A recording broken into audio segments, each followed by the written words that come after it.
2024, friends decided to listen to every one of the greatest 500 as decided by Rolling Stone magazine Get a B12 albums. shot or something? This resulted in a text chain that celebrated the music excoriated the order and led us to making this podcast. We are far from experts. B12. We promise to do almost no research. All opinions are our own, unless you disagree. Please sit back and enjoy. Beck Did It Better. We are all the way up to album 127, and from 1962, we have the most ironically named album yet. Modern Sounds in country and Western music. All right, listen, I can't remember what we're supposed to do at this point. I think right now, guys, let's not mess around, okay? Let's just get to our intro. Let's turn it on. Hey, are we doing the mess around? Is that what we were getting at? Russell, can you put in the chat the difference between libel and slander? And there's no reason why, okay? I just want to clarify some things up. But in the meantime, let's play K-Rob. Let's just put it on. Maybe a fun song will come on. Slander but is spoken SS, spoken slander. What if it's sung? A mnemonic device. Sung? Slander sung? Mm-hmm. That's not slander then, is it? That's not slander then. Oh, loophole. Thank you. It's slander. Spelled the same. What? Sorry. Oh, wait, I just read. Okay, let's turn on K-Rob. Welcome to K-Rob. Aaron has demands and he wants it now. Oh, yeah. Elizabeth Holmes. Oh, no. My name? Answer your phone. Aaron wants a copy of your book for free. You got royal knowledge. We all went to the same college. Oh, yes. And Aaron just wants a free signed copy. You've got a book called So Many Thoughts about royal fashion for adults and tots on Amazon at $17.99. But Aaron wants a free and he wants it signed. Elizabeth Holmes. No, not that one from Theranos. Aaron wants a gift for his sister, but doesn't want to spend money. Woo. A signed copy of your book. Now. You get a response from the email. So I try the Instagram direct messages. I'm not a beggar. Give me something. I say, can I Not. buy a signed copy of your book? Still no response. So now I have to do it. I have to use our bully pulpit. I have to use the power of this podcast to call her out and say, Elizabeth Holmes, give me a Free book. Why are you not responding to me when I just want to purchase a nice signed copy of your book? He wants his free book to arrive. He'll give it to his sister as a surprise. The questions I really wanted to ask. Has he ever mentioned sister on the podcast? I mean, I know Aaron's bro. He did one episode. But Aaron having a sister is news to me. He might be making her up because he wants some free stuff. This took a turn. Yes. So he keeps coming up with these fake siblings. If his sister is real, why hasn't she left a voicemail? This whole sister thing seems a little fishy. Okay, let's say she really exists. She's not made up for tax purposes. If she's real and Aaron's correct, which album does she want to be on as a guest? Oh, Elizabeth Holmes, give us one of your tomes. Aaron will only accept a signed copy. I believe that's the first time I've done the full song. That was so good. That was a modern sound in country music. Oh my God. I don't know if you guys noticed the Shyamalan type twist that song turned. I didn't see it coming. Yeah. You thought that song was about one thing, but it was about... I thought at the end, like, Rob was going to turn out to be Aaron's sister or something. That would have been the true... That would have been the real twist. Yeah. I could not believe that you have a sister. I just was blown away. What do you mean? I was writing that song. I was like, he Russell wants a met my book sister. for his sister. And I was like, wait a minute, sister. I've never heard of this person before in my life. I listened back to make sure I wasn't making a whole song about something I made up. You have a sister? You've never mentioned her on the podcast, not once. Sure he has. Yeah, No. has. Not once? No. I bet you I did. You know what? I bet you I did cut in this, episode right? 0. Yeah. I mean, like, so but you've got like, is this half sister? Is this the half sister? This is all the way. No, I don't have any halves. No, this one's full on sister. Stepsister? Do you have stepsister? I have a stepsister too. Yes, yeah, but no, that's the one I remembered. I'm not gonna lie. I thought you were talking about your stepsister one. See? So I was not aware either. Aaron's life is a tangled web. We should go back. If we go back to episode 0, I bet that I mentioned my sister when I talked about Whitney Houston because my sister had 0. True. Yeah, my sister had. To be fair, the pink. Nobody should go back to episode 0. Don't do it. Right? Yeah, do not go back to episode 0. My sister. Aaron, what did you say? Disaster of an episode. Do not listen to episode 0, anybody. Don't please. do it. Don't. Okay, it's not worth it. Just accept that Aaron has a sister. It's true, and I'm not making quotation marks with my hand when I say it's You'd be true. better off So going back to find the Deborah Beck episode, which we all still can't find.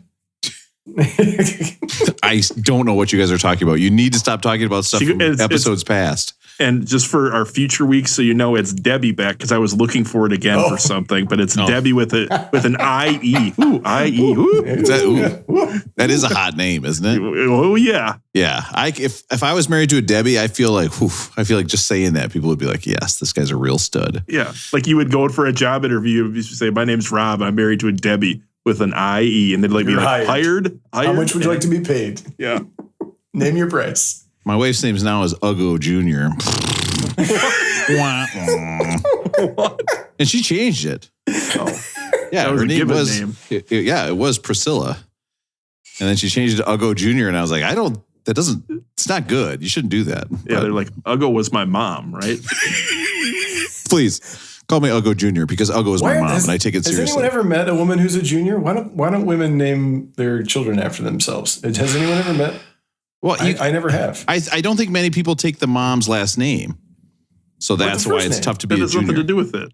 But the first Yeah, name. it does. Okay. If my kid was Amelia, how could she? Well, God damn it. Fuck that. I got to edit that shit out. Just bleep it. Okay. If my social security number was 145. But if she was Amelia, whatever my wife's last name is, then she could be a junior. No, she couldn't because my wife's name is not Amelia. First name's not Amelia. This is confusing. Okay. This is a tough way to start an episode. I feel like I'm writing a math book. I'm sorry to take us down such a. Do you think the math book people are ever like, what chapter comes next? And they're like, you're fucking fired, dude. That's basic shit.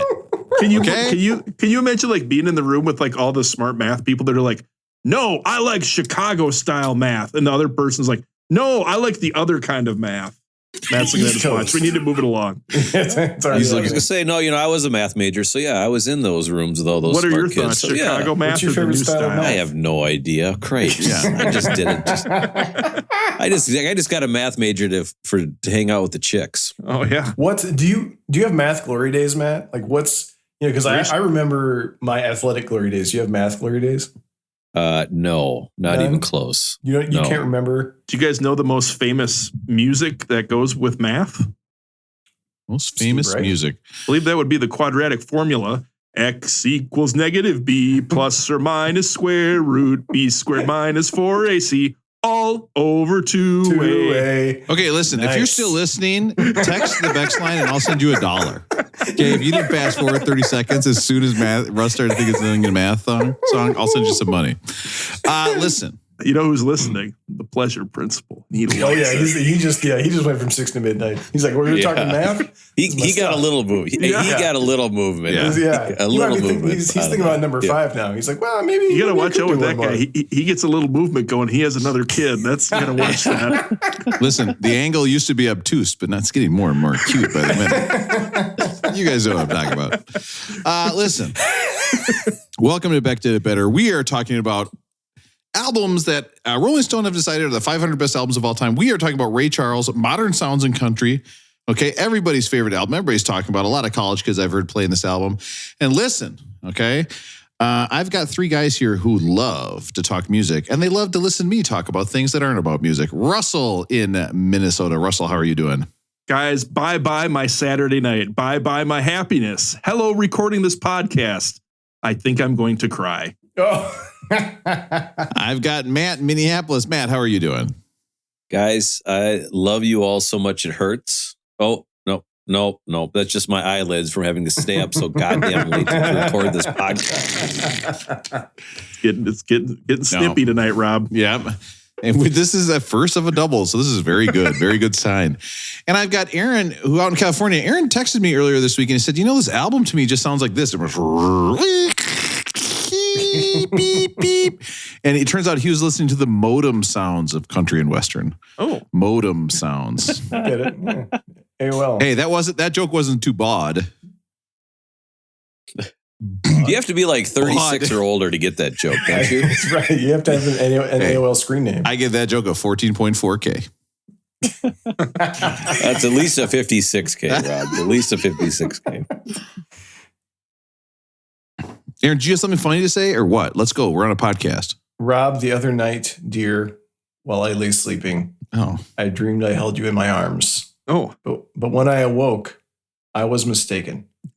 So I hung my head and I cried. Let's talk about Ray Charles in the modern times. Jesus Christ. That was a good one, Aaron. I saw how you set that up, but I love it. Okay, let's get right into the voicemail. Ooh, we got a voicemail. People still call into the show? That's great. Well, I'm going to push back on that idea a little bit. If you listen to our next episode, you might see that maybe we're not getting the number of calls we need, maybe to that would be good. But this is unrelated. This is an Instagram message to the Beck Instagram. So let's play an Instagram message. Into the DMs. No way. Okay. Yep. Well, this is what we get. So it's either this or we're looking at 2 Steps Forward, 2 Steps Back by Paula Abdul. So it's kind of up to you guys. Let's listen to this voicemail. It's a no-brainer. Tell Russ and Aaron they can rejoice. All right. So what he is talking about, this is, of course, from Magic Mike. And what he is talking about is this.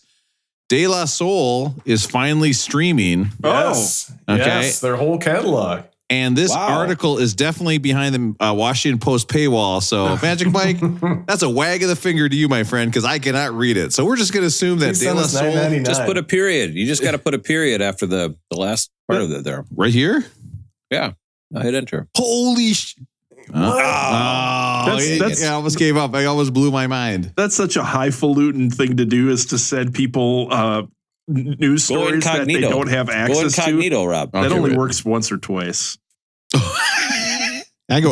Listen, if going incognito only works once, I got to save it for after this podcast. Yes, I would use it now. I can't do it right now. You guys know what I did immediately. So I saw this actually last night. I logged into Apple Music and there's a splash page there to show me that De La Soul's coming to streaming. But of course, what's the first thing I checked for once I knew De La Soul was coming, which I am excited about?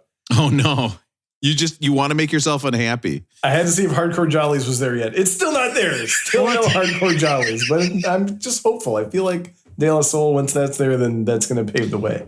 Do we know? I'm guessing the article will tell us, but do we know? Are they going to get paid, or their estates going to get paid, or how did it get settled? Any ideas? Did you read anything, Rosie? I don't know how it got settled, but I am on the De La Soul mailing list, like the band's mailing list, and they sent me an email. Okay. From the De La Soul official site. So if we assume they're still involved with their own official website, then they should be okay on this. Yeah. Everybody's just talking like what Aaron said is totally normal. I hear what you're hearing, Rob. Who? I was like reading the article and I was like, there's something in the back of my mind. And like my spider sense was good enough. I was like, Aaron's talking about getting an email from a website. I was like, yeah, but I got to read this article. And then I was like, yeah, but he's saying some fucked up shit. So Aaron, who did you get an email from?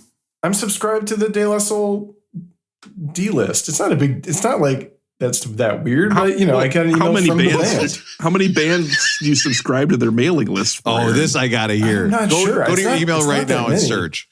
I mean, it's like a few from, I don't know, it's a few from Bandcamp.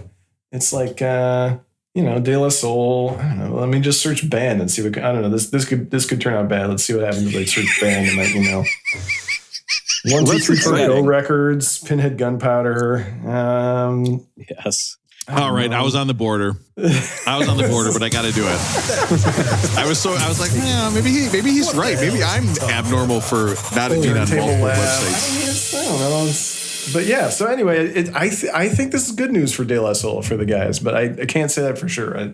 They don't, I also get emails from President Biden, and then I respond to them with not very kind words. They're not classified emails, are they, Aaron? Oh, yeah, God. That's what I'm. Oh my God! When you get started, it turns out this time everybody makes mistakes. Okay, this time it's actually not that big of a deal. It's totally different this time. It's totally different. Oh, well, we found some more yesterday, but it's still different. No, it's still different. So they're going to be on Spotify and Apple Music. Now, I did that with a simple Google search, Magic Mike, which you could have sent instead of a very complicated Washington Post link. And that article was long. It was really hard to read. There was a ton of words. Did not understand what's going on.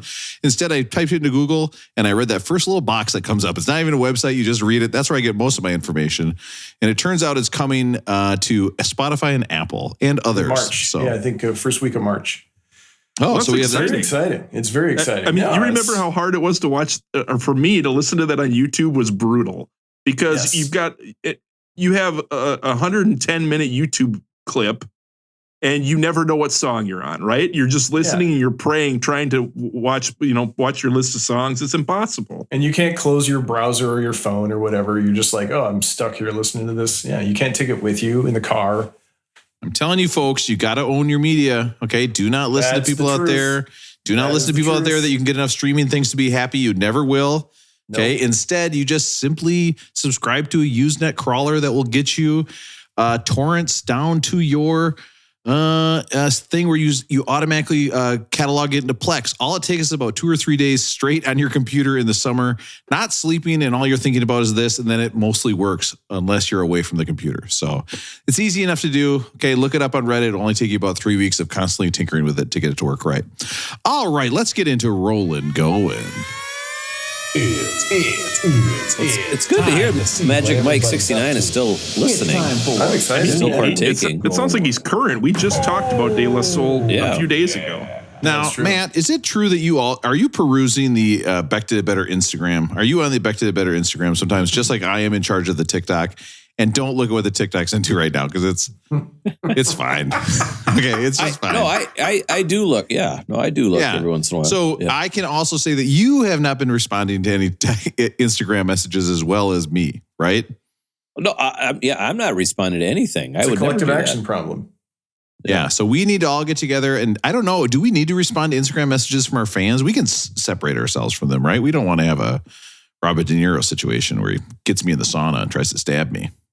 From the hit movie The Fan, okay, if you guys remember that. With the Giants? Yep, saw it in the theaters. Was it Wesley Snipes who was playing like a faux Barry Bonds? Yes, exactly it was. Oh, right. It was, and he stabs, and it's a very believable scene where Robert De Niro, who's approximately 1 million years old, stabs a very athletic-looking Benicio del Toro in the sauna with absolutely no trouble at all, is able to murder him. So, spoiler alert, by the way. Benicio not looking so athletic anymore. Listen. Okay, let's get into Rolling Going. How's it going with you guys? Aaron, how's it going with you? Tell me. Yeah, it's going great with me. You mentioned Robert De Niro. I don't know if you guys knew that I had never watched Heat to its completion until about a month ago. Yep. But I did, and I still wake up at night like thinking about why did Neil go back? Like why didn't Neil just? It still bothers me. It's heartbreaking. Oh, why did he do that to himself? That's why you got to, it's like Matt says, though, you got to have a philosophy and stick with it. Like that Matt has taught me that on this podcast.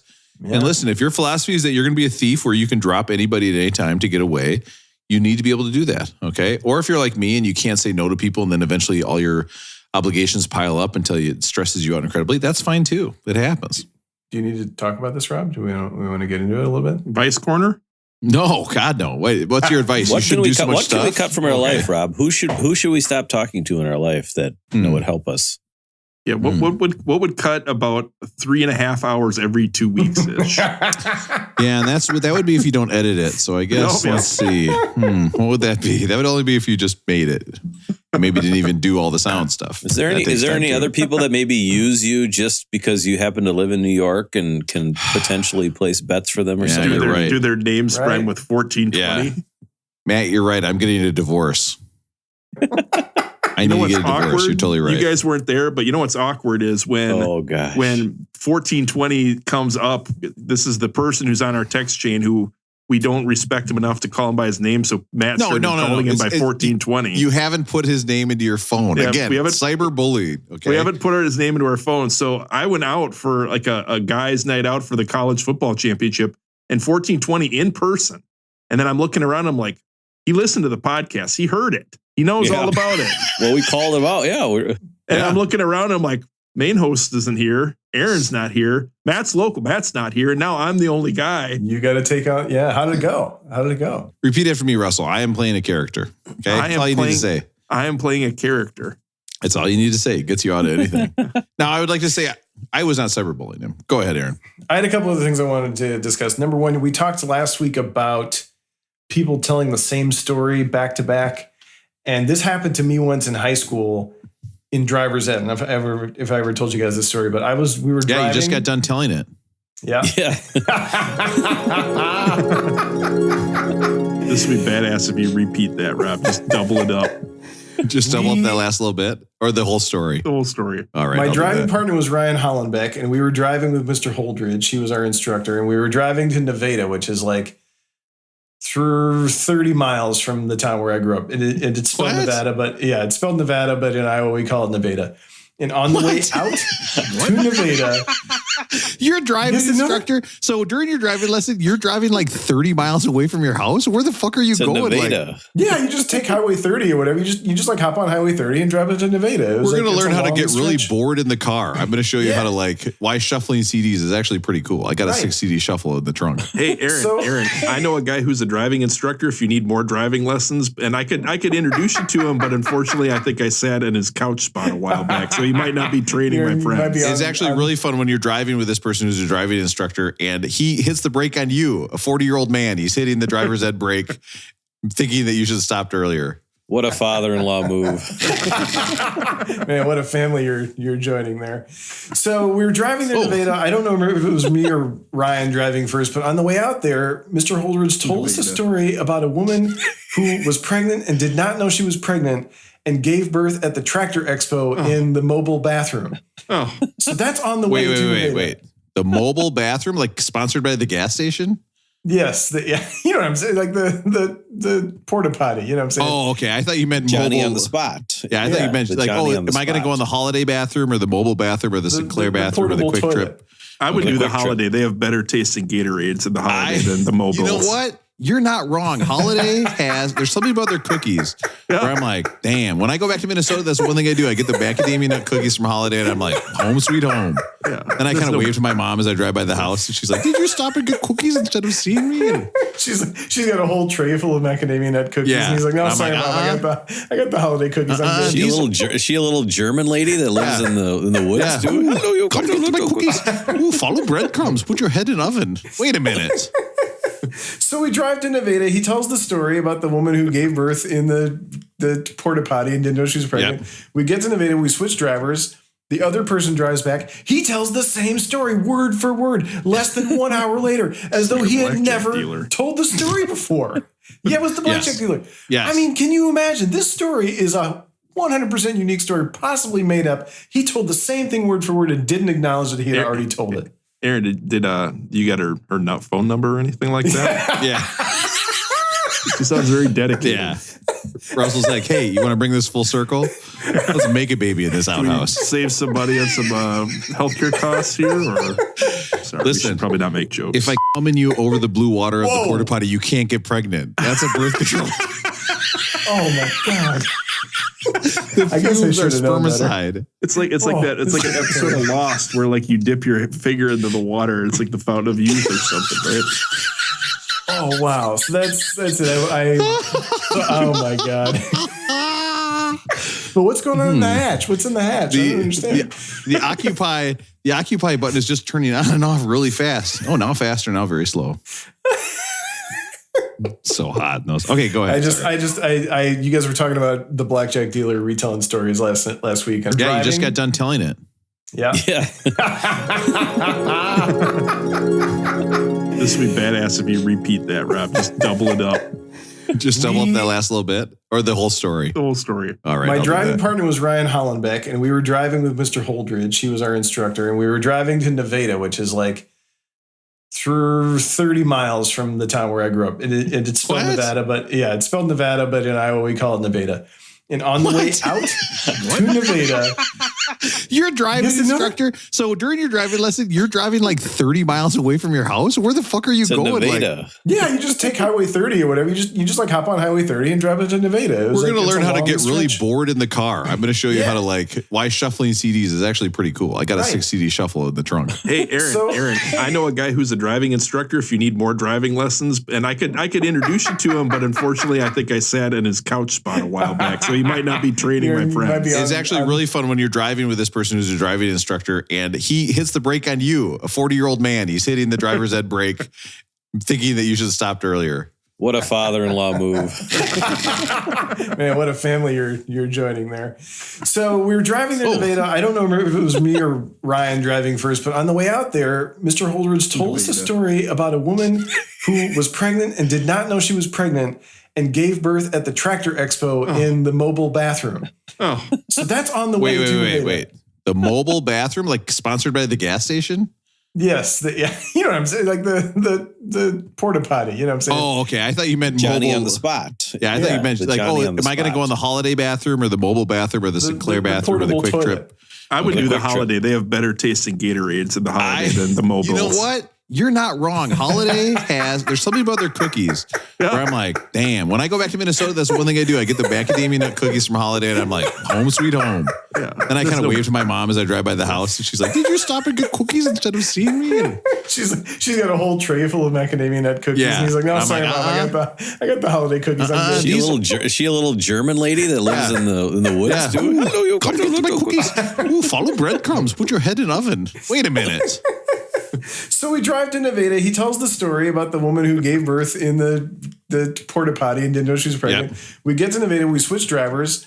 The other person drives back. He tells the same story word for word less than 1 hour later, as though he had never told the story before. Yeah, it was the blackjack dealer. Yes. I mean, can you imagine? This story is a 100% unique story, possibly made up. He told the same thing word for word and didn't acknowledge that he had already told it. Aaron, did you got her phone number or anything like that? Yeah. She sounds very dedicated. Yeah. Russell's like, hey, you want to bring this full circle? Let's make a baby in this outhouse. Save somebody on some healthcare costs here? Or sorry, we should probably not make jokes. If I come in you over the blue water of the porta potty, you can't get pregnant. That's a birth control. Oh my God. I guess I should have known better. It's like that. It's like an episode of Lost where like you dip your finger into the water. It's like the fountain of youth or something, right? Oh wow! So that's it. Oh my God! But what's going on in the hatch? What's in the hatch? I don't understand. The occupy button is just turning on and off really fast. Oh, now faster, now very slow. So hot. No. Okay, go ahead. You guys were talking about the blackjack dealer retelling stories last night. I wanted to get that one in there, but then the moment passed, so I had to share it again because I was 15 years old in this habit. I've never forgotten it. So, are you looking at your buddy in the car? Are you guys laughing? What are you thinking? No, because that's the odd thing is that one of us is driving, the other one's in the back seat, and then the teacher is in the front seat. So we couldn't look at each other while it was happening. So we had to get out. And we're like, we're two 15-year-old dudes who like are probably pretty dumb anyway. Yeah. Like we get out of the car and we're just looking at each other like, did this actually happen? Did this person really not practice safe sex? I would love to get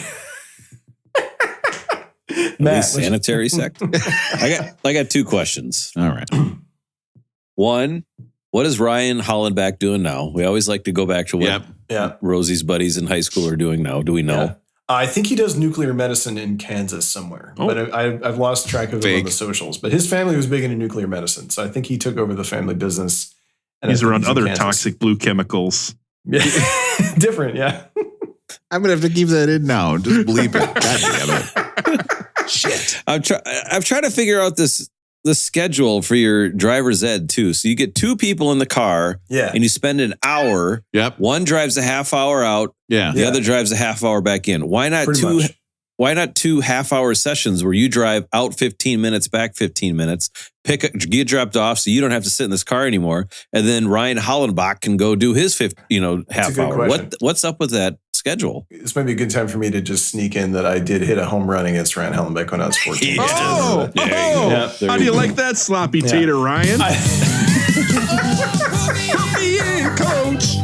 I'm ready to play.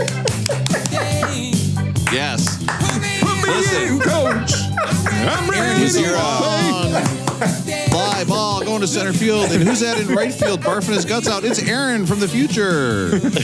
Yes. I was gonna ask of Aaron's sister that we just figured out if she was one out there puking her guts out. The pitcher is leaving the game and he's headed to the porta potty. Oh no, he's diverting. He's got a problem with this porta potty. This over here. sister is like a Fight Club scenario, I think, where at the time we're going to find out that he's just been talking to this person. It's like, I want a signed copy of that book. Yeah, I'm going to get you one. I know the person. It's just Aaron looking in a mirror with hair drawn on just it. like the female version of myself in the mirror.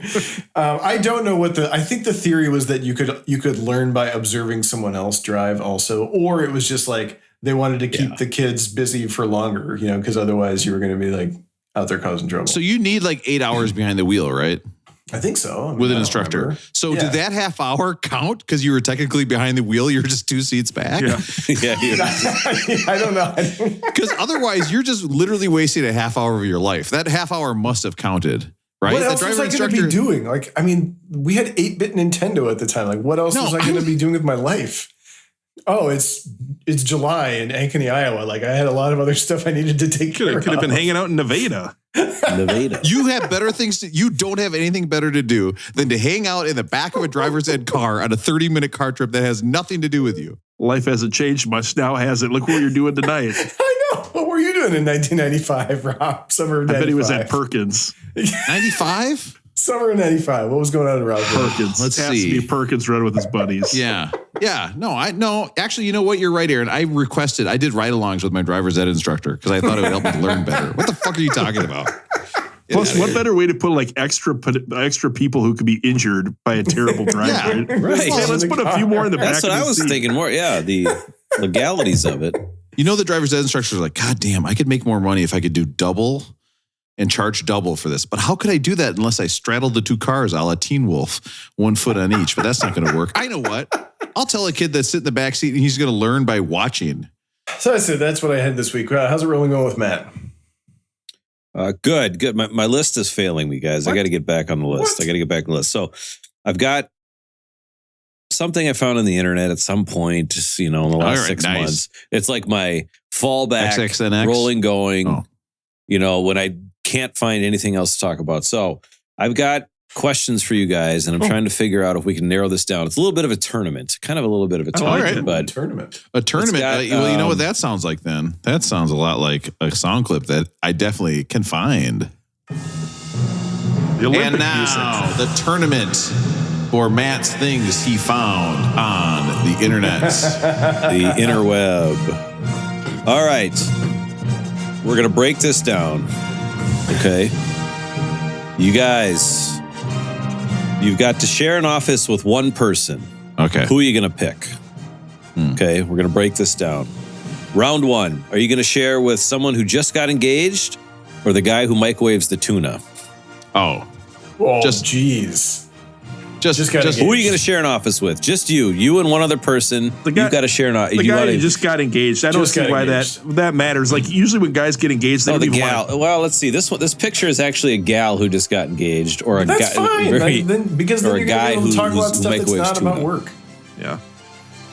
The guys I know don't even tell people about that. They come in and they take PTO a year later, and you don't even know why they were out for a week. And they're like, "Oh, I got married." People they don't want to tell you because they don't want to invite you to. They just see like $100 a head, $100 a head, $100 a head. I don't need to invite these people. Plus service fee.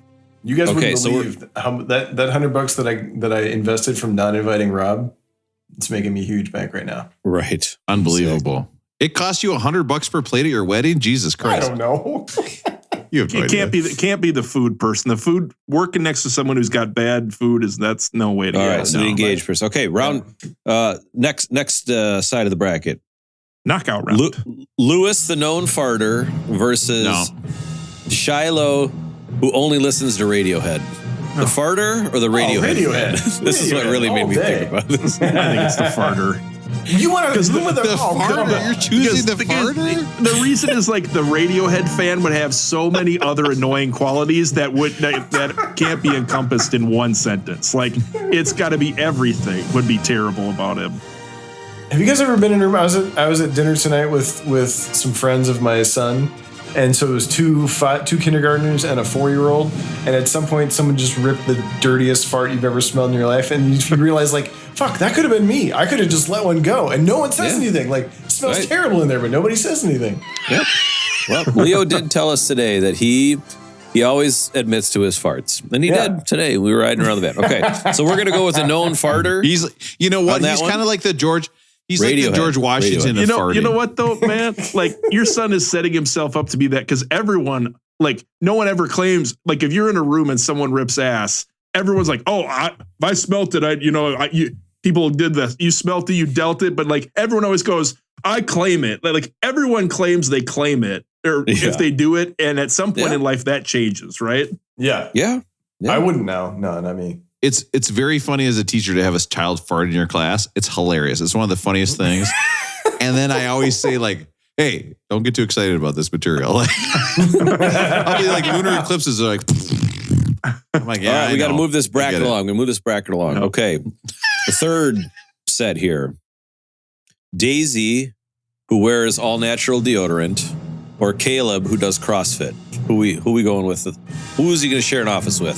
The natural deodorant gal or the CrossFitter? CrossFit probably makes me feel bad about my life all the time. Like, I come in and I'm drinking a Red Bull and eating beef jerky, and they're doing that. I feel bad about myself. Red Bull and beef jerky, gas station Russ is back. we already got over the farting. Wait, you are the farter. He's got it, beef jerky. He's like, if you try these macadamia nut cookies, goddamn, they're good. I would definitely share with the CrossFitter. I love that kind. I would love to just ask the CrossFitter 2 questions and let him go all day. I'm fascinated by that shit. Rob, you got to break the tie. You got to break the tie. I'll tell you what, I got to go. I got to go CrossFitter. I do think, number one, it'd be fun to ask how big his wad was that day. And number two, I just get a feeling if you had natural deodorant, you're going to get a pubic hair on the toilet seat situation. That's just a thinking I'm having. Okay. If you're using Tom's of Maine, you're leaving some pubes on the toilet. So just a thought. So far we've got just engaged, only listens to Radiohead and the CrossFitter. The last one. Okay. And then we'll break it down. We'll go even quicker. So Wallace, who's like 100. You want to share an office with Wallace, who's like 100, or Susan from Human Resources? Oh, Susan from Human Resources. Oh, HR. The dirt. You want to HR is the devil. You want to stay. I know, but you know where the bodies are buried. Matt, can I ask you an important question? Yeah. Does Susan have a nice body? No, Susan's. Huh?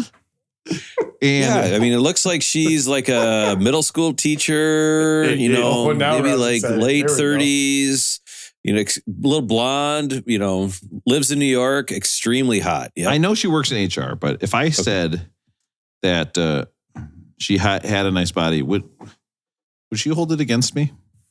Do you think she might? She might. I too would take the human resources person. I think you are getting the good dirt. I think you're getting the best, the most fertile dirt. You can sow the seeds of gossip like crazy. I would personally, I would run from human resources before I run from any of these other people. But that's just me. All right, let's go quick. That's at a cocktail party, but sharing an office, you want to be, keep your enemies close. You know what? I go talk to the human resources all the time when I'm drinking at a school function. I think it's like a challenge. It's like this. It's like you're meeting the final boss. It's like a challenge level. Where you're like, hey, did you hear about the car I invented that sucks you? If you still have a job the next day, you pass the challenge. That's the challenge level. It's fun. It's like putting Guitar Hero on Legendary or whatever. Let's go with Susan from Human Resources and Hannah, who just got engaged. Who are you going to office with? Just got engaged or the human resource gal? See, I'm still HR. I'm HR all the way. That's the number one seed for me. Yeah, I would go HR. That engaged shit, I got to admit, it is annoying. I worked with somebody who got engaged by going, the person took him to Paris and took him up to the top of the Eiffel Tower and proposed. Oh, God. And I was like, yeah, this doesn't make me feel good. So... Did they fly their parents in too and everything? That's the worst one. I just wanted your parents to be here too, so I fly your parents. So that seems like a terrible decision, though. How do you live up to that? How does your marriage live up to that trip to Paris? How does your first anniversary lives up? Your whole life is downhill. Russell seems very interested in this topic. Russell seems very interested in the topic. Yeah, and he's wearing a beret. Think this through, yeah. Why is he wearing a beret? That's so strange. He's got French Duolingo on his phone. All right, so we're going with. I've been looking for Macron's wife. All right, only listens to Radiohead and does CrossFit. Who we opposite with between those two? CrossFit. What was the first one again? The Radiohead only listens to Radiohead or CrossFit dude? I gotta go CrossFit dude. Okay. I'm also CrossFit because he's probably got extra beef jerky. He'll share. There was a guy I worked with once that used to go do dips. He would in our cubicle space. He would put his hands on 2 cubes and then do dips in the middle of the cubes. Dips are great. I Dips thought you meant wakes you up. I thought you meant like skull. Like he's going outside. He's like he's doing dips. putting in a big dip. So now I think we've got human resource gal and CrossFit guy, and I'm guessing you guys are going to go with. I gotta human go resource or CrossFit. I gotta go human resource. I think it's so you guys are fun. nuts. I'm sticking with it. Yeah. I think it's fun. You get the good dirt. You clowns want to stay with the human. That's just that mind boggling to me. Hey, stuff. You get the inner sanctum stuff. And maybe but you're also like one bad fart away from getting fired or getting written up or something like that. So that's true. I don't know. You got to live for something or die for nothing. You guys know what I'm saying? Yep. So Rob, let's play the Olympic music. One more. We got to get out of this. We got to get out of our tournament here. Do you think the final winner is Susan from Human Resources? Nice. Hey Susan, I've got this popcorn. Do you want some? Dig deep. Why is it so hot? Don't worry about it. So that's my rolling going for today. We got that. So Russell rolling going. How's it going with you? Rolling going. Things are going really well. Yesterday was a big day in music history. I don't know if you guys know this, but it was the 54-year anniversary of Johnny Cash performing live at Folsom Prison. Did you guys know that? Yesterday was the day? No, I didn't know. Yesterday was the anniversary of it. 54 years. I think it was in 54 years. Is it 68 or something? That seems about right. Yeah, that sounds right. So I found out about this a theatrical performance called the Folsom Prison Experience. It was at the Ames Theater, not in Iowa, Aaron, but up in Burnsville. Is that by Nevada? Ames is by Nevada, in fact, right on Highway 30.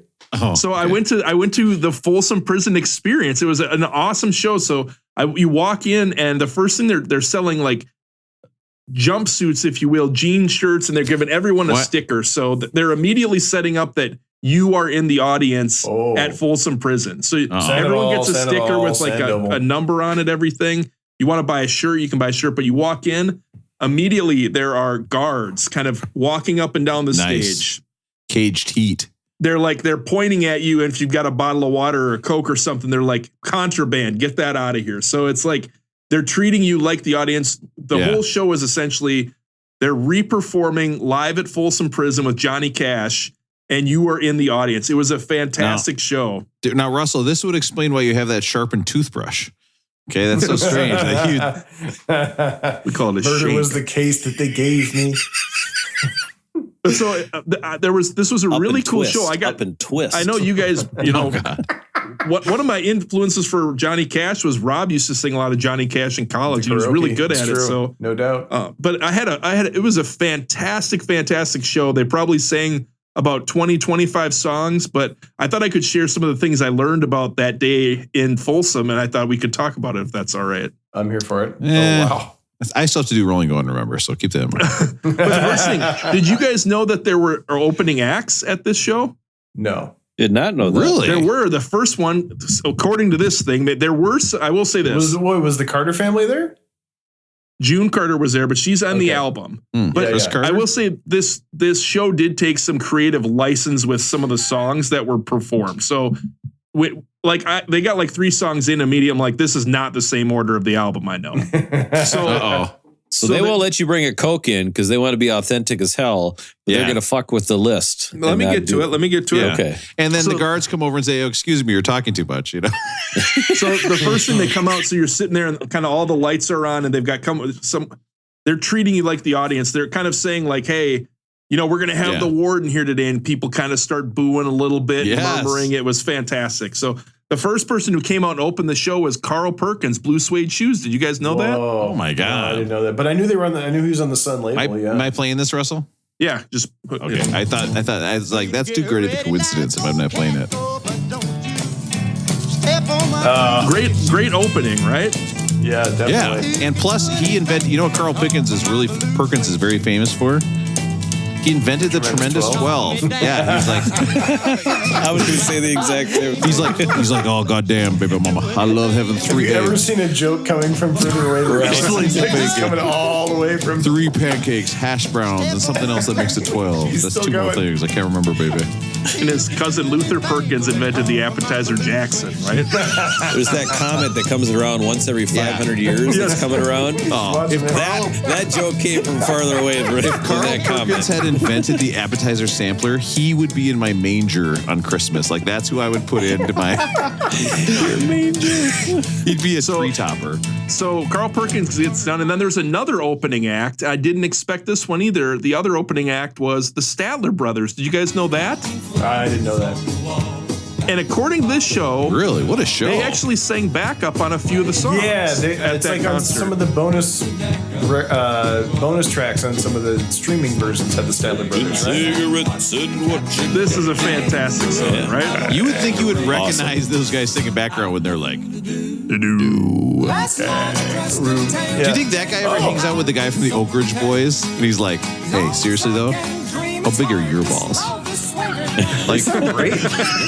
A load of your Sound balls. good. The banjo sounds nice too. One interesting. They also the show was really good, but they also had some trivia on the what do you call this? The flyer for the playbill or whatever you want to call that. Yeah, that's right. it's a flyer. But I found out that At Folsom Prison was the third best-selling album of 1968. Can you guys guess Oh, boy. what albums were better sellers in 68? If 68, would that be like, that's too late, Well, you early throw for, a ball over a plate. that's too early for Hendrix. Well, the Beatles should be Revolver? in Is that there. Revolver? Or is that 67? Probably Sgt. Pepper.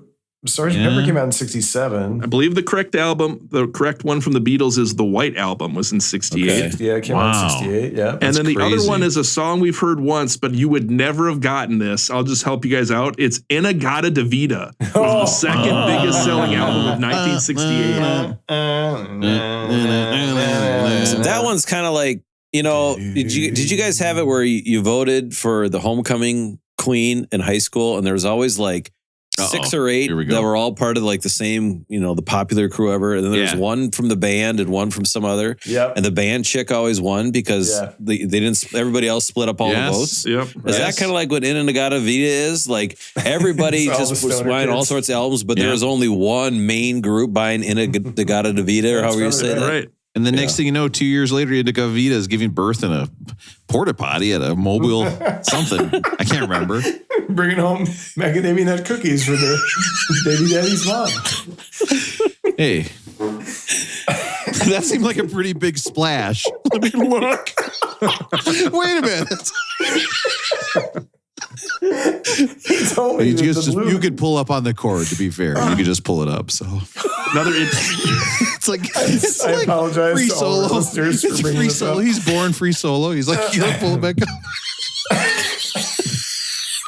Just kidding. Free solo didn't use ropes. I know. Don't. text. Russell's trying so hard to bring this back. I God, he's there's trying. pauses, so I don't know when to jump in. Pregnant pauses. Pregnant pauses. if you will. Yeah. Pregnant. Don't message me. I know free solo didn't use ropes. I know that's why it was solo. So I get it. My fault. Okay, listen. When I said the baby going in the porta potty on his umbilical cord was like free solo, I was wrong. I can admit when I'm wrong. Free solo didn't use ropes. It's more like a yo-yo. So another Go interesting ahead, thing Russell. about this album. Did you guys know it was recorded on the day that his divorce went final? Wow. Oh, no. I did not. I did not. Could you imagine if you guys got divorced and then had this huge event to go to on the day it went final? Would that mess up your groove Was that or not? Oh no, who played that? That was bad. Who that accidentally played? Was that on purpose? Was he like, Vivian's not getting any of this? Yeah, we can't admit this stuff, but I did just talk to a guy Yes. who just got He's divorced. an attorney. Oh. Oh, legit. geez. And I got to think that the only reason that he's got just a little bit more pep in his step, based on what this other guy told me that I talked to from North Dakota, we'll leave it at that. Oh, This is like the best day of his life. It's like two And he's people. got just a little bit extra pep You in his think step so? of this album because of it. Yeah. I don't know though. If you got divorced, you'd be like, I can masturbate wherever I want. You know what I mean? Like I don't have to go out to the living room because she's sleeping. Like, yippee! I think that's what it'd be like because you're just like, I'm going to go out and meet women, and it's like, how actually. I can turn up the volume on my porn and share play it over the Apple TV. I can turn it up all the way. Nobody can stop me. One of the coolest things at the concert, they do the intro songs and everything, and you're waiting for Johnny Cash to come out, right? And so the guy who's the recording, the producer or whatever, the album comes up and he's talking to the audience. He's like, okay, Johnny Cash is going to come out, but for the purposes of recording, no clapping, no nothing until he comes out and until he addresses you, then you can respond as you would like. But until he addresses you, don't do anything.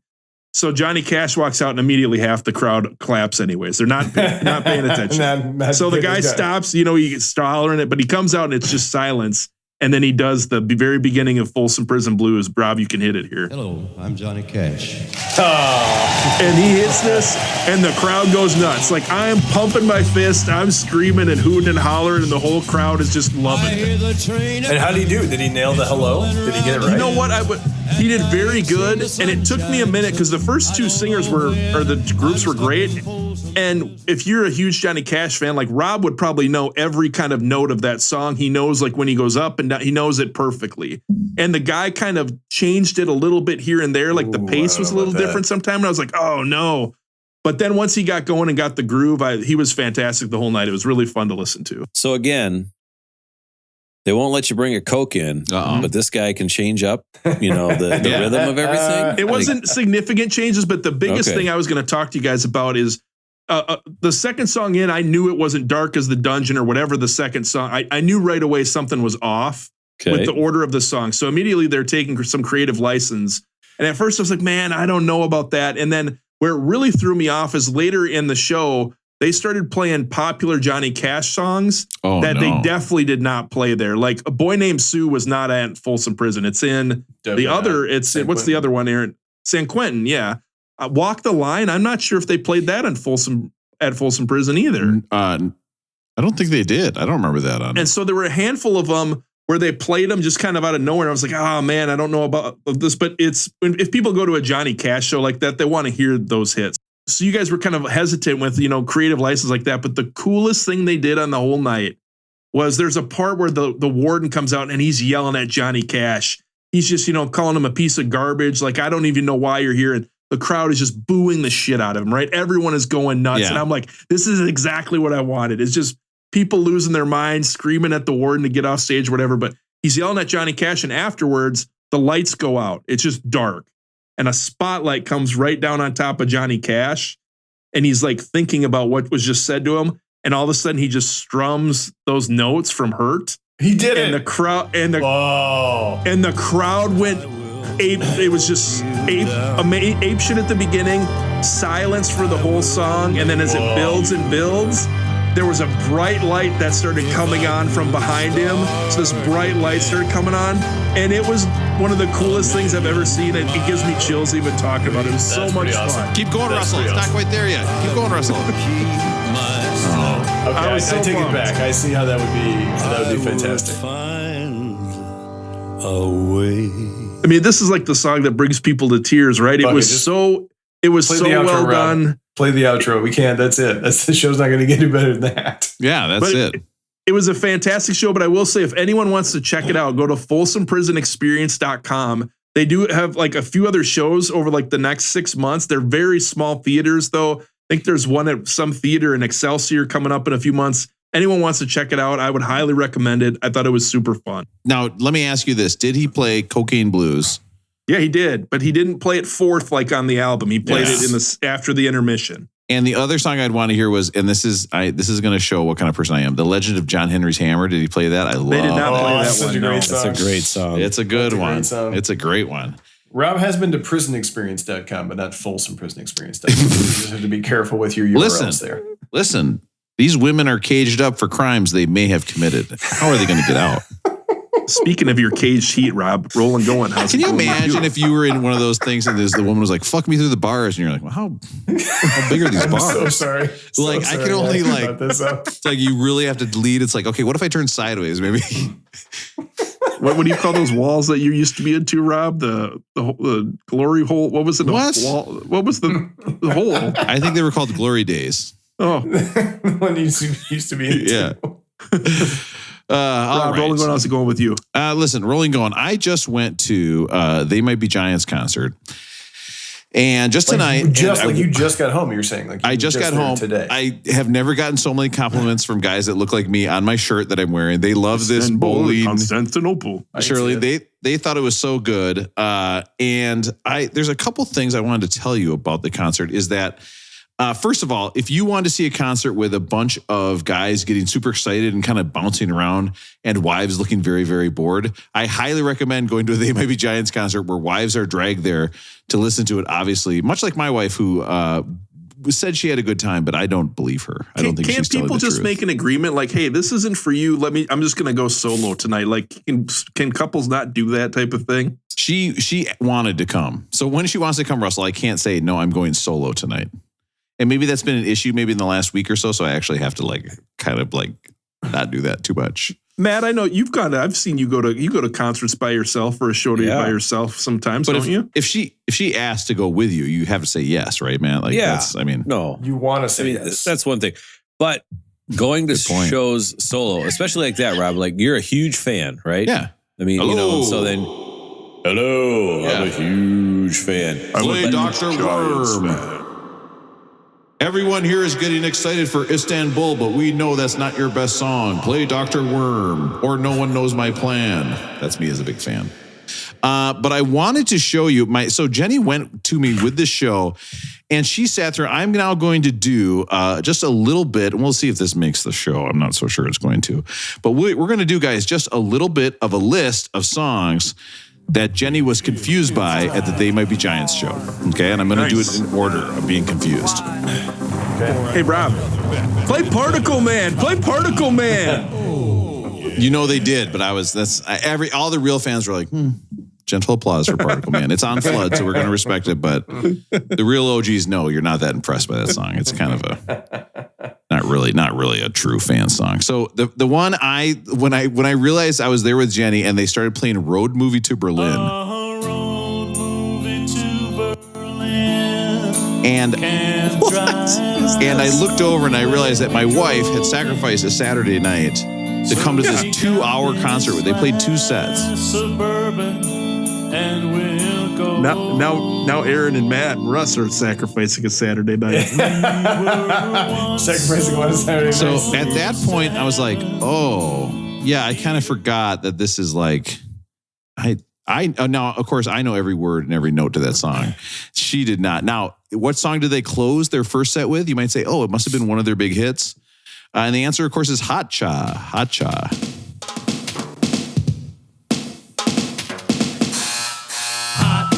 And I, of course, was singing along the whole time, every word. You can sing to this? I miss you so hot cha.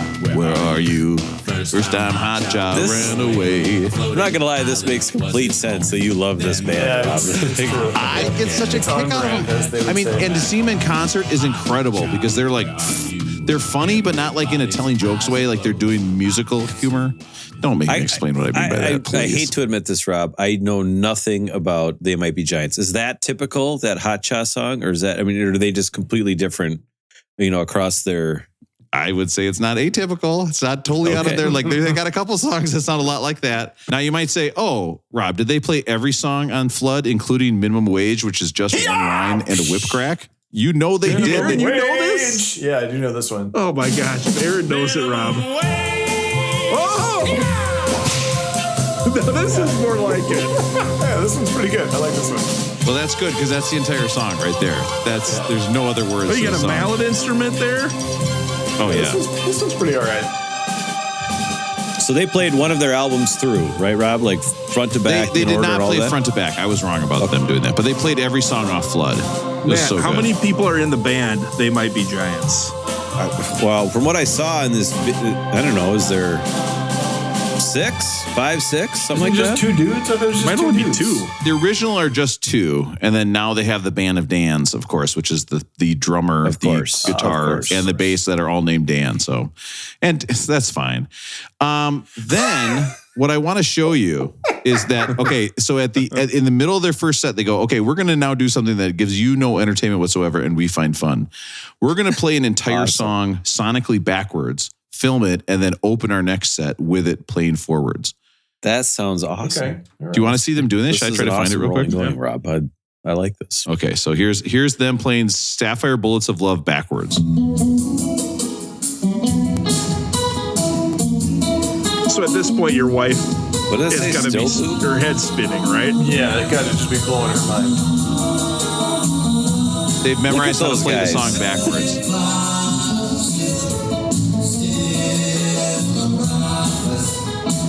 But so when you say they're playing it backwards, are they just like hitting a record? They're hitting like a play button on a tape recorder? No, or are they they're doing singing something? and playing the instruments for the song backwards. So they sing. So if Wow. you could, literally, if you recorded this and then literally played it backwards, it would be playing it the right way. Yes. And So the let words me the words just would play make you sense. real quick. This is what the song sounds like on the album. Oh, here we go. Okay. Sapphire Bullets of Love. Ooh, it's a good song. Gunshots. Pistol shots. Sorry, one more. Gunshots. Bullets from a revolver. See, I know. I mean, I kind of know this album pretty well. And then if you listen to them play it forward, they film it and they play it forward.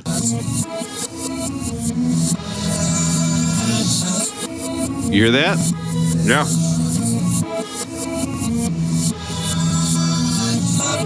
And at the end, they walk off the stage backwards, so it looks like they're walking on to start. Did you just lose your mind or not?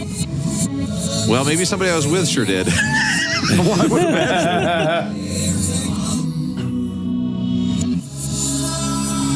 That was I the think number that's one. awesome that they are, they've hit the plateau where they can have shows like this, right? Yes. And then they can literally just do what they want. Yes. Artistically. Oh, I think that's awesome. and you Yeah, could that's see the it. dream, right? Those were songs that confused my wife at the Emu Giants concert. That was a good list. I'm not gonna, so they might be Giants for here in like October, November. They were in Minneapolis, played at First Ave and all that. And I was going to go to the show only because you talked about it so much.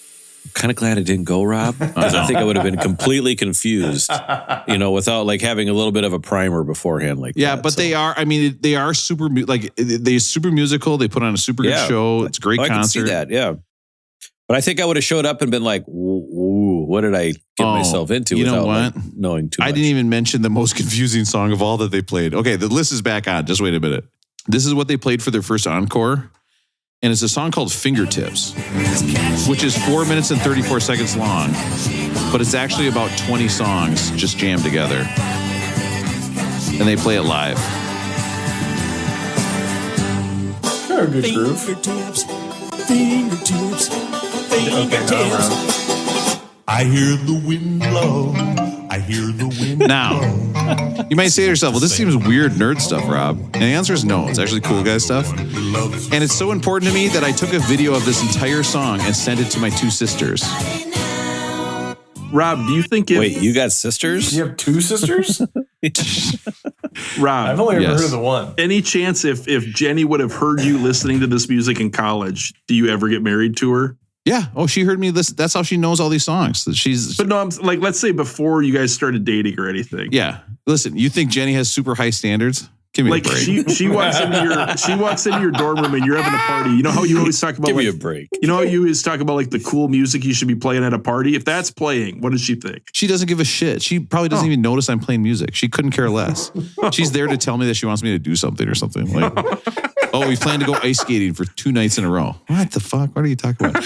Just to hammer home a point. When I texted on Facebook, I put on Facebook, I'm going to the Baby Giants. My sister just wrote this on Facebook. What's that blue thing doing here? A random part from the song Fingertips. So, guys, it's a banger. Go see They Might Be Giants if you can. Okay, it's a true artist. And now I'll tell you what, it was a little depressing because they are looking a little on the old side. Kind of bummed me out. Not me. I'm young and cool, and staying up late helps. You were the youngest guy at the show. Oh, It it's a was. music podcast. Actually, there's been a lot of music in the Rollings going today. I might have been the thinnest guy there too, honestly. Oh, Matt's got something to say. I was just going to say, if this was any other year, I just- tonight, right about now, we would be going to the King's Corner in Vegas and taking shots with the Richfield guys because I just got a text that they're heading there. Just so you know, because they're out there this weekend, not next weekend. So. I just realized I didn't talk about the album. I hit the wrong button. Let's talk about the album. So, yeah, man, that would be bad if we were going to King's Corner right now with the Richfield guys. My blood alcohol went up just thinking about that. Big time. All right, we are talking, be quiet. We are talking about alcohol through the butt. People do that. That's why it's called Bud Light. So listen, we are talking about a 1961 album, I believe, 1962, right? So this is one of the earlier albums we've done. And this is Ray Charles. Now, Ray Charles this is a really interesting story, actually, because Ray Charles is a famously tough negotiator, right? He's not taking any shit from anybody. He's super uber talented. And so all of a sudden, in 1959, he gets a record contract where he gets paid $50,000 in advance, which is like a king's ransom at the time. And he gets a chance to later own his own masters, which is totally unheard of for most artists, let alone black artists at the time. So now, at this point, Ray Charles has done Hit the Road. He's done Georgia. He's done The Genius of Ray Charles. I think right? What I Say, Hallelujah, I Love Her So. I Got a Woman. I think all that stuff was out there by now. And all of a sudden, Ray Charles says, I'm bored. I don't want to write any more songs. I just want to interpret these songs. And he claims he used to play in a hillbilly band and he always loved country music. So he wanted to do an album that took country standards and turned them into kind of R&B, swing, big band style that he was used to. So in 61, ABC Paramount says to him, listen, we love you. You have total control. And he goes, okay, I'm going to do a country and Western album. And they're like, okay, so actually, I don't know if you have total control. Like, we don't know if that's a good idea. And he literally did it just to see if the record company was being truthful when they said he had total control. And amazingly, this guy, Sid Feller, who was his producer and his conductor for years and years, went around and found 250 country standards and had Ray listen to all of them. And he picked ones out that he was going to not cover, but redo. He wanted to put his own style on a lot of these. And he said that it was really easy for him because there's so many similarities between country music and blues music. He said that, both blues and country music, you say, quote, they're not as dressed up and the people would be very honest and say, look, I miss you, darling. I went and got drunk in the bar. And he said, now music is more like, I miss you, darling, so I went and ate dinner for one. He's like, blues and country, you're going to the bar and you're getting hammered. So we got that in common. Just to let you know where we are at the time in 62, this knocks number 1 album off, which is West Side Story soundtrack. So we're still in that kind of that early music time, really back with not Bob Hope, like you guys said earlier, Bob Newhart. Bob Newhart. Right? He's telling us all about baseball. Rob, I can go get my vinyl copy if you want me to read off the songs for you guys. Did you know that bit, Bob Newhart, was updated for the designated hitter? A lot of people don't get that. He's like, hey, this guy over here, he's a hitter, and that's all he does? What, did he not sign? He de-signed? He's designated? Oh, boy, I'm not good at this anymore. I'm Bob Newhart, but I'm losing my mind. Listen, by the end of 62, okay, all of a sudden, this totally changed. This album is insanely popular. Everybody's buying it. It's huge, and Nashville country publishers all of a sudden have their heyday because now everybody wants to come and get a hold of these country songs and start writing them. Buck Owens, Willie Nelson said this album was a huge influence on them. And after this album, he really didn't have another number 1 hit, or he didn't have any more hits really after this album. This was kind of his last big swing. This is 62. And then he got into heroin, he did all this stuff, and he didn't outsell this album until his death. In the years, which I definitely remember. I remember seeing him like do Diet Pepsi ads. Like, it's to think that his heyday was 62 is crazy. So let's get into modern sounds of country and Western. We're going to start with, I have tried to put the songs that were covered first. I'm going to give you guys a full history lesson on this. Oh, wow. The first song, of course, is Bye Bye Love.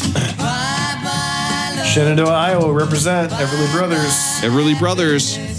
Alive or not alive, Aaron? I don't know. I think dead, probably. Oh, Aaron, don't be depressing. And here's Ray Charles' version. And you can hear what he does to it. It's this big band, swing. Yeah. This is a absolutely killer opening, isn't it? It's a great start. It's got pace. Some of the songs in this album are a little slower, but this one's got like tempo. There's a beat to it. The backup singers are killing it. Right. Fantastic. If the whole album sounded like song. this, you'd be like, yeah, I'll put this on anytime. You bet. But this, you know, the other thing, it's a 2-minute song. 2-minute song, in and out. Now I'm gonna caution people. Be careful if you're listening to this album. If you get the album off Amazon Music, it is 24 songs. This album should only be 12. They jammed together the first and second volume of this album into one thing, and it's way, way too long. Just the 12 songs is kind of a perfect length. Did you know that George Harrison covered this song? No. Do you want to guess what it's about? Bye bye, but he changed it. He wrote bye bye, comma, love. So do you want to guess what it was about? What's his name? Took his wife? Yes, Eric Clapton. He's singing Eric about Eric Clapton, Clapton. And in fact, he changed the lyrics. Listen to this.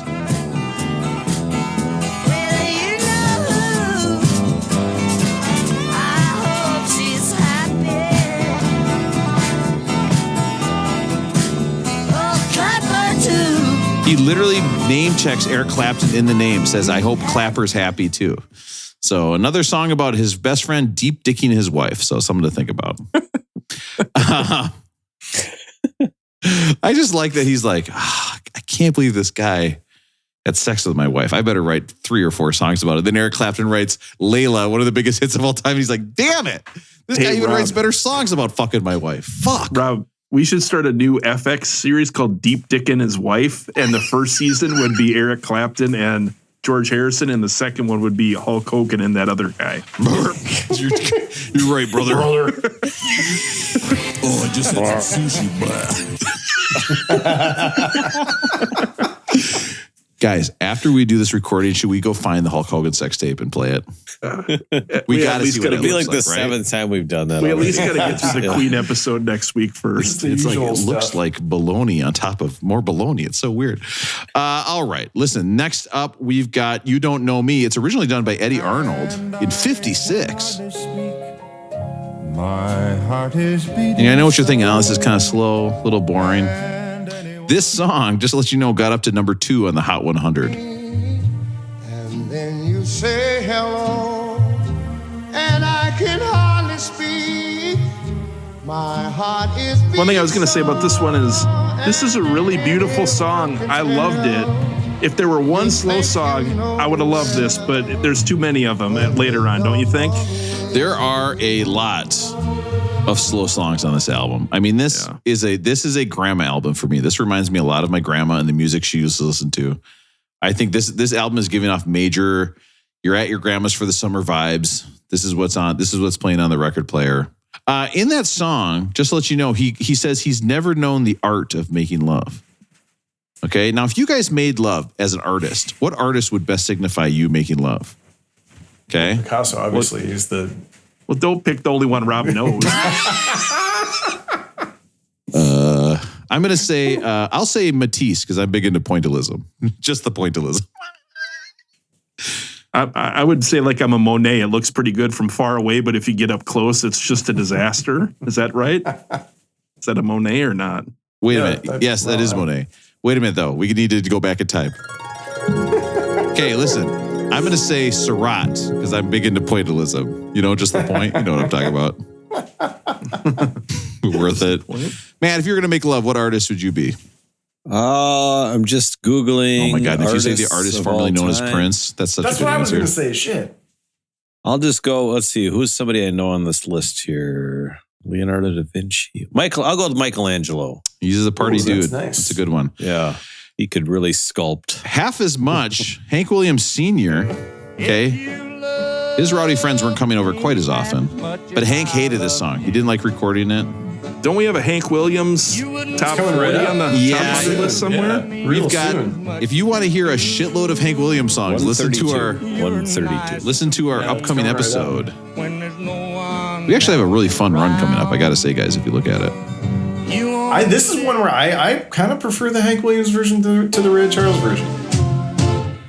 Well, if you'd love. But listen to that voice. I mean he's got a voice, and he uses those tones where he comes in like.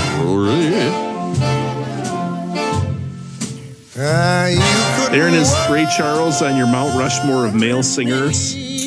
He's not, but I don't know. I mean, if someone were to put him on their Mount Rushmore, I wouldn't argue. For me, my Mount Rushmore of male singers is probably Otis Redding, Sam Cooke, Freddie Mercury, maybe B.B. King. I don't know who the fourth would be, but I don't think Ray Charles would make it. But I could see somebody putting him on there. I can tell you who would want Ray Charles on the Mount Rushmore is the guy who has to carve out the eyes.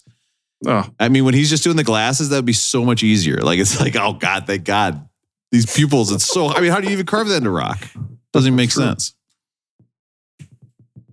I would put Rush on there as well.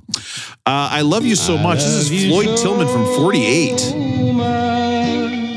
It hurts me, darling. That's why Pass. I'm so. did you just say pass? Yeah. Pass Floyd Tillman. Not into that one. What if he's still alive and he hears this, just like Elizabeth Holmes? Listen to the string arrangement. One from Theranos, or? But you can see who's buying this album, right? It's guys who liked Floyd Tillman in 48 and now has a record player and a family at home. This almost sounded like a bad like 50s movie soundtrack to me, like a Julie Andrews movie or something like that, with the backup singers and all the strings. And to me, this is like almost two albums in one. There's the quick, songs that have pace and energy, and then there's these slow ones that just drag. Yeah, this one's like these are some of the slowest songs we've heard in our entire. When old people can't figure out phones and then you find out they're listening to shit like this, it all makes sense, right? Like, they can't keep up with a fucking phone. You're trying to get them to set up a phone and they're listening to music like that. They can't handle it. Come on. Listen, Eddie Arnold, 48, Just a Little Lovin'. Just a little lovin' Now, I love this because I don't mind this original, will go a long way. but you really hear Ray Charles giving a little R&B, making a little bit more swing. Listen to this. Just that beat with the brass. See, this one's got a little more pep in its I like step. this one. Yeah. Yeah. This feels like it could be. So the other one was a Julie Andrews like movie from the 60s or 50s. This feels like it could be like a John Candy movie, right? Like John Candy's waltzing around like a so kitchen good, or Russell. something. Or I like that. I was also thinking like Audrey Hepburn, just like floating down the street. Be the similar era. Feels like a John Hughes movie from 1994. don't you think, Matt? Yeah. Walking into New York, Christmas Yes. time. To me, there were 80s movie songs on this one, and there were 50s movie songs. That's a really good point. I could see this as being a soundtrack to a movie I saw recently where a woman was in a pawn shop and she got caught stealing. And the owner said that he would call the cops unless she did one little thing. So, Ted Daffin and his Texans, great steel guitar. This song is from 42. 42. Whoa. I do love the old-timey recording with the static. And That's Born to Lose. And of course, here's this. Born to Lose. I kind of like the original better, I got to admit. That's weird. I actually like the Ray Charles one on this one. Rob, we can't get together in this album. Yeah. I don't know, Aaron. It's we're kind of the odd couple. Yeah, I guess. Because we'd have threesomes a lot. All right, Ted Daffin and his Texans doing Worried Mind from 1940. This Ted Daffin, he got it going on. For a name with Ted Daffin, that's pretty good. They were kind of rocking pretty hard for 1940. And when I was Is that an down, accordion? you just left me there. I mean, if you went out to a bar and you heard this, and and it was like, oh, this is really kind of the fastest music of the time, you'd be a little bummed, I think. Worried Mind. Look at this. I put this in because I wanted you to hear the piano playing. Oh, it's pretty good. I like the piano here. It's Ray on the piano, isn't it? I like yeah. the piano, but then if you go forward a little bit further, then the choir comes in, the singers that just feel old and slow. That and the And strings. it ruins it for me. The strings really don't do it This for me. stuff here, right? Yeah, pass. I kind of want to put this at the end of our show as a third sound effect. I will say, though, we might be being too hard with some of this stuff. Like, what are we comparing it to? Like, if you compare it to most of these older ones, I guess Aaron and Rob, you guys have gone back and forth on a few of them, but some of these, like the opening song on this track for like 1962, that's pretty fantastic, isn't it? Well, here, let's get to the second oldest song on this list, 1940s. This is It Makes No Difference. I don't worry, cause I mean, it makes no difference now. think if we did this podcast in 45, guys, we'd be fucked. For a lot of reasons, actually. Mostly that I'd be a general in the army.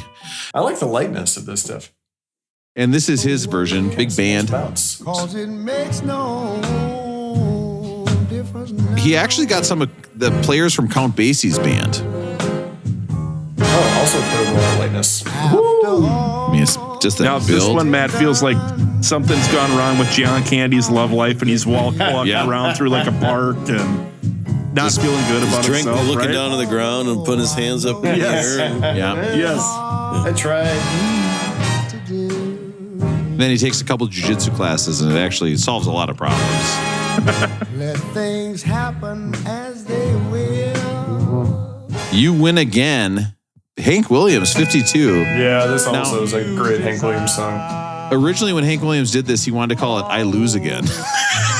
And his manager's like, you can't call it Williams that. song. This is a great song. And so here's Ray Charles with You Win Again.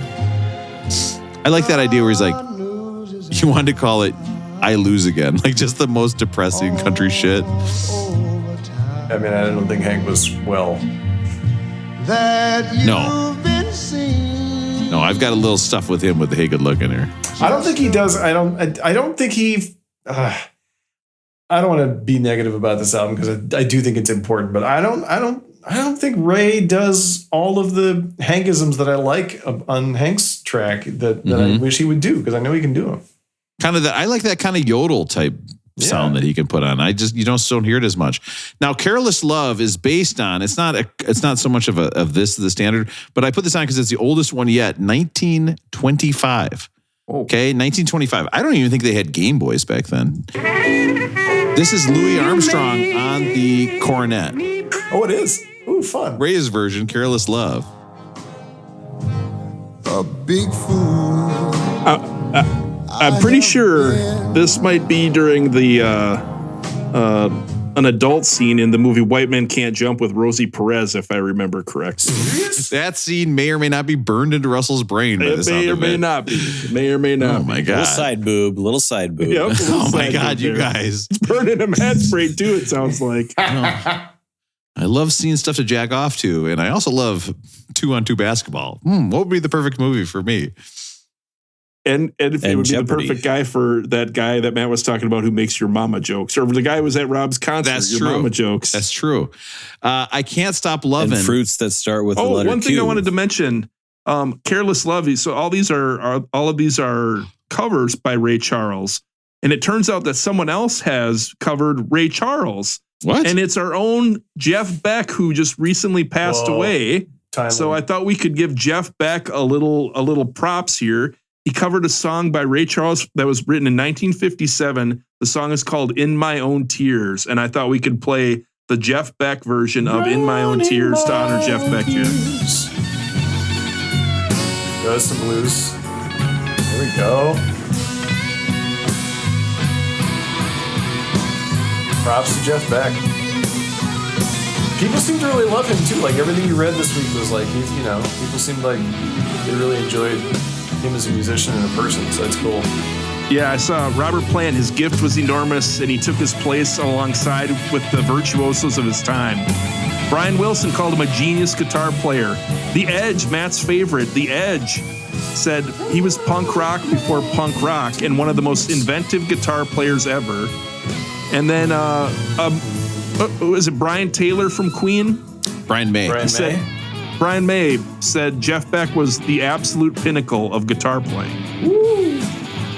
So I thought it was pretty cool. That go ahead, Matt. I think I'm just going to start calling him David Evans. No more The Edge. I'm just going to call him David Evans. I'm going to start calling him David Evans. You might talking go about by Dave? Dwight. You talking about old Dave Evans from Dave U2? Evans. Is that what you're talking about? Yes. Hey, Sorry, Dave Evans said he was punk rock before punk. Jeff One Beck. of the most inventive guitar players ever. To Jeff Beck, we give you an official Beck Did Better Funeral funeral dirt. service.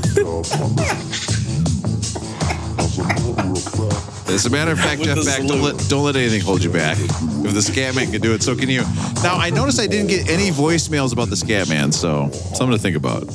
On an album that celebrates covers, I thought we needed to celebrate a cover. So when it comes to covering Ray Charles, who did it better?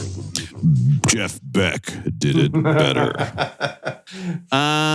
Now, these last two, I think I ran out of time for my bit, or I didn't care anymore, because this is just I Can't Stop Loving You. I didn't even pick a place for this song to start.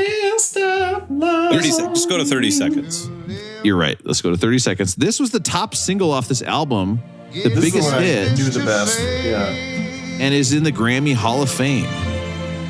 Okay, it batted, it's not surprising, it batted 275 with 300 home runs, so that makes sense. There's a Grammy Hall of Fame? What the hell? Like, wait, you've already got a Grammy. No. I said Grammy, not Granny, Aaron. Don't get, you're on your computer, you're typing it in, don't. Isn't the Grammy the Hall of Fame itself? Like you already won the award. What if you found out your grandmother didn't make it into the Grammy Hall of Fame? Would that be such a bummer?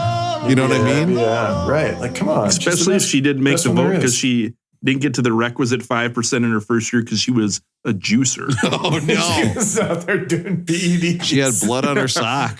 She was having like Metamucil or something like that. Rob, who's on your Granny Mount Rushmore? Okay, my Granny Mount Rushmore. Well, I think one spot does have to be taken up by the Golden Girls, right? I think all four of them. You got Estelle Getty, the other ones. Those old ladies, they are definitely up there on the Granny Mount Rushmore. I would say another. Can I have a nomination? Yes. I'd like to nominate the grandma from Happy Gilmore. Yep. My fingers hurt. Yep. Is she the same? Isn't that the same lady who's also in The Wedding Singer? Because then she could get, she could have one spot. No, I was going to, the lady with the meatballs. Yeah. I love to see you eat them. That's my favorite part. I found myself the other day saying to the girls, I was making them sloppy joes. So, of course, I kept telling them over and over, I make them extra sloppy. I know you kids like them sloppy. And they're like, what is that from? And I'm like, I don't even know anymore. It's Billy Madison. Billy Madison. Billy Madison. I would say another Granny is the Granny. Sloppy Joe, right? The Granny from Something About Mary, where you see her boobs, they're really low. That made me laugh like crazy. That was a great Granny bit. The last one. I know the last one. What's the last Mona. And folks, that's your She's Granny technically a grandma. Hall of Fame. To all those grannies out there, right? we salute you. Gilfs. Okay? We'll salute Stop you. saying gilf, Russell. I'm saluting the grannies out there. Jesus Christ. Okay? Grannies, okay, you buy the candy that nobody really likes. Your house has a very distinct smell that you can't ever quite replicate. They buy those brown looking shoes that no one else would ever buy. You've got stockings still. God only knows when those are big. And you may have driven the wrong way through a drive-through with me once in the car, and it was awkward because I'm in the passenger side, so you're right there. You're right there at the passenger side. You're right by the door window if you drive through the wrong way. But you do get your food very quickly, it turns out. All right. So thank you, Grannies, again. Next up, we have Hey Good Lookin'. Okay, of course, a Hank Williams song. Now, Hank Williams gave this to Jimmy Dickens. He said, listen, you got to record this. You'll be a star. Williams wrote it and then said, the song's too good. Did not give it to Jimmy Dickens at all. Recorded it himself. No, this is fun as shit. Like, Ray really turns this out. Yeah. The sandwich, the bread on the sandwich of an album is amazing. The beginning and ending is a killer. Yeah. Now, if I played this in the office working with HR Susan every day, do you think eventually she'd get the point that... Just something to think about. Listen, guys, we don't have time to talk about this. Let's do our through your mind all day rating system. I can't remember how the first one starts. Did it hurt? She felt That's the one. Yeah. Hey, shows what happens on a baby. Oh, God damn it, Aaron. That's the one I was going to say. Rob's making it rain. Your own joke. I apologize. Rob's making it rain with $2 bills on Friday afternoons. It's called a fly because it can take you up to heaven. Listen, we are talking about album 127, okay? Modern sounds of country and, guys, we got two kinds of music here, country and Western. Is this album at 126, okay? The album of old country classics, okay? And for those of you still listening, by the way, message the Beck line. I'll send you $5. Okay, I'll send you $10 at this point. It would be incredible if anybody was still listening to this. Do you think this album of modern sounds of country and western, it's almost none of those things. None of the words in the title of this song, of this album, are correct, right? It's not country western. It's not a modern sound.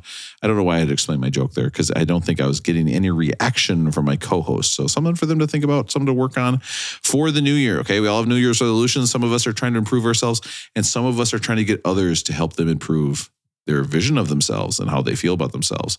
All right. So is this album at 126 a great fit? Okay. Would this be just like a free book in the mail with an autograph? This is Rolling Well Toned at 127 is a perfect place for it. That is Rolling Well Toned. Is this album Rolling Boned? It should have been higher up. Okay, probably, I don't know, Beach Boys, Beatles, Ray Charles, Modern Sounds of Country and Western. I think that order might sound right. If you do, that would be a Rolling Boned. It got boned. Or do you think this album should be lower? Okay, should it be lower on the list, lower than 126? That would be Rolling Grown. You don't especially think this album should be so high. And why would you say that? Okay, it's got such classics as... No, it's got Hey Good looking at it, which was, if you notice, I did the Hank Williams version for the parody song. So, Aaron, what do you think? Rolling Well Toned, Rolling Boned, and Rolling Grown. I think that Bye Bye Love, I Can't Stop Loving You, and Hey Good Looking are as good of a song as were recorded at the time they were recorded, and since I think they belong in the museum with what American music was sounded like and what's great about American music. I think other parts of the album really drag for me, and I think it's a very important album. Ray Charles is an important artist, but I might have to give it a slight Rolling Grown. Yeah. Russell, what do you think? Rolling Well Toned, Rolling Bone, or Rolling Grown? And also, this is going to reflect on your judgment of the song Shake Your Tail Feather from the movie The Blues Brothers. So something to think about. That's a great song. Oh, man, that's hard. Oof. I will say I was really torn on this one. To me, Ray Charles is such an amazing musician. Like, we could probably name dozens of bands or musicians we've listened to so far that don't, even hold a candle towards him in terms of talent and what he can do and the music he makes. The three songs that Aaron said also blew me away. I love those songs. But for me, there were too many of the slow songs with the big choir in the back that just felt really dated to me. And I had a hard time getting through those, even though I will say those were shorter. But if this were more 80s John Candy type music, 80s movie music, I would have been all in on this one, but the songs that were too slow were just a bit too slow for me. So I'm going to say it's Rolling Grown, a little too high on the list. I got to say, this is an all-time low college vibe album. Okay, you got this album on your college vibe. There's a very high chance you are using sheepskin condoms. So something to think about. Matt, what can't stop loving. Oh, he only plays that song when he's banging his girlfriend. Don't open the door. Matt, what do you think? Rolling Well Toned, Rolling Bone, or Rolling Grown? I think it's Rolling Grown. I don't get it. I mean, like you just said, the country and western. Ray Charles is an artist. Awesome. This album just makes no sense to me. All the big band, all of the fluff on top of it. I love 90% of the original songs better, I think, because I think they actually are country and western songs. So again, I'm probably just not reading it right or something, but it's confusing as hell to me. So I'm going to say it's Rolling Grown. I think if I had a time machine, I would go back in time to 1962 and I would place a bet on the 1987 Twins doing the World Series. And then I would just kind of wait around, like when you get to an appointment too early and you realize you showed up early, but you have to act like you wanted to be there early. That's what I would do. All right. So something to think about. Actually, guys, unfortunately, you're all incorrect. Okay. You are all incorrect. Son of a bitch. Yep. I know it's tough. Guys, this is a rolling Lil Nas X incubation. Okay. Incubation? Yeah, watch this. What? Ray Charles, led the way for so many artists we see today. I mean, we see all these country pop R&B crossovers, right? Taylor Swift, Garth Brooks, Shania Twain. Right, and the crazy thing is, every artist I mentioned there was white. He was doing this in 62, right? Oh. I mean, think of this, literally our version of this right now is Lil Nas X, right? An outwardly queer, black rap artist who's doing country. He is the modern sounds of country western for us now, and that makes sense. Don't look too far into it. Listen. That's impressive, Rob. Thank you very much. I thought it was very smart. Listen, you thought that nobody cared about old style country music? The The real question is, I can't believe I wrote this.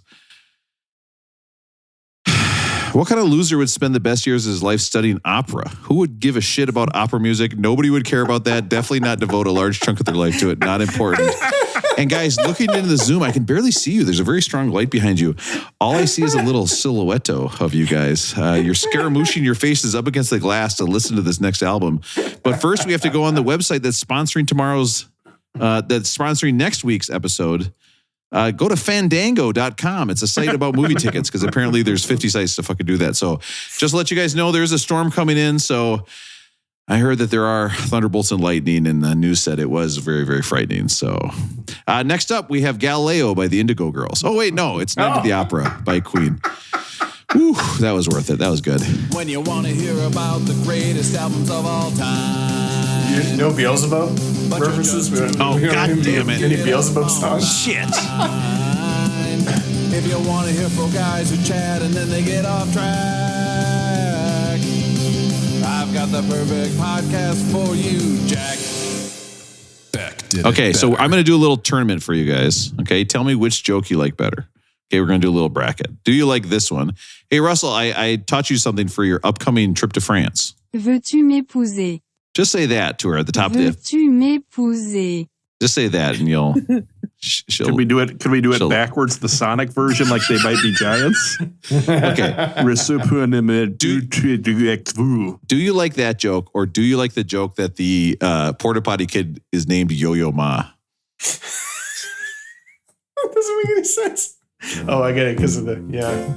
It's time to say Did you have a joke, Russell? You can put it in here. goodbye. I was going to maybe put that lady who had the kid in the porta potty, maybe she deserves to be on the Granny Hall of Fame if she ever if her kid had a kid. Yes. It's probably about that age now. Yeah. It's like, hey, I had this kid in a public bathroom. We're moving up. She's in her 30s. It's about time. All right, save. Save. Oh, God. Delete. Save, he says.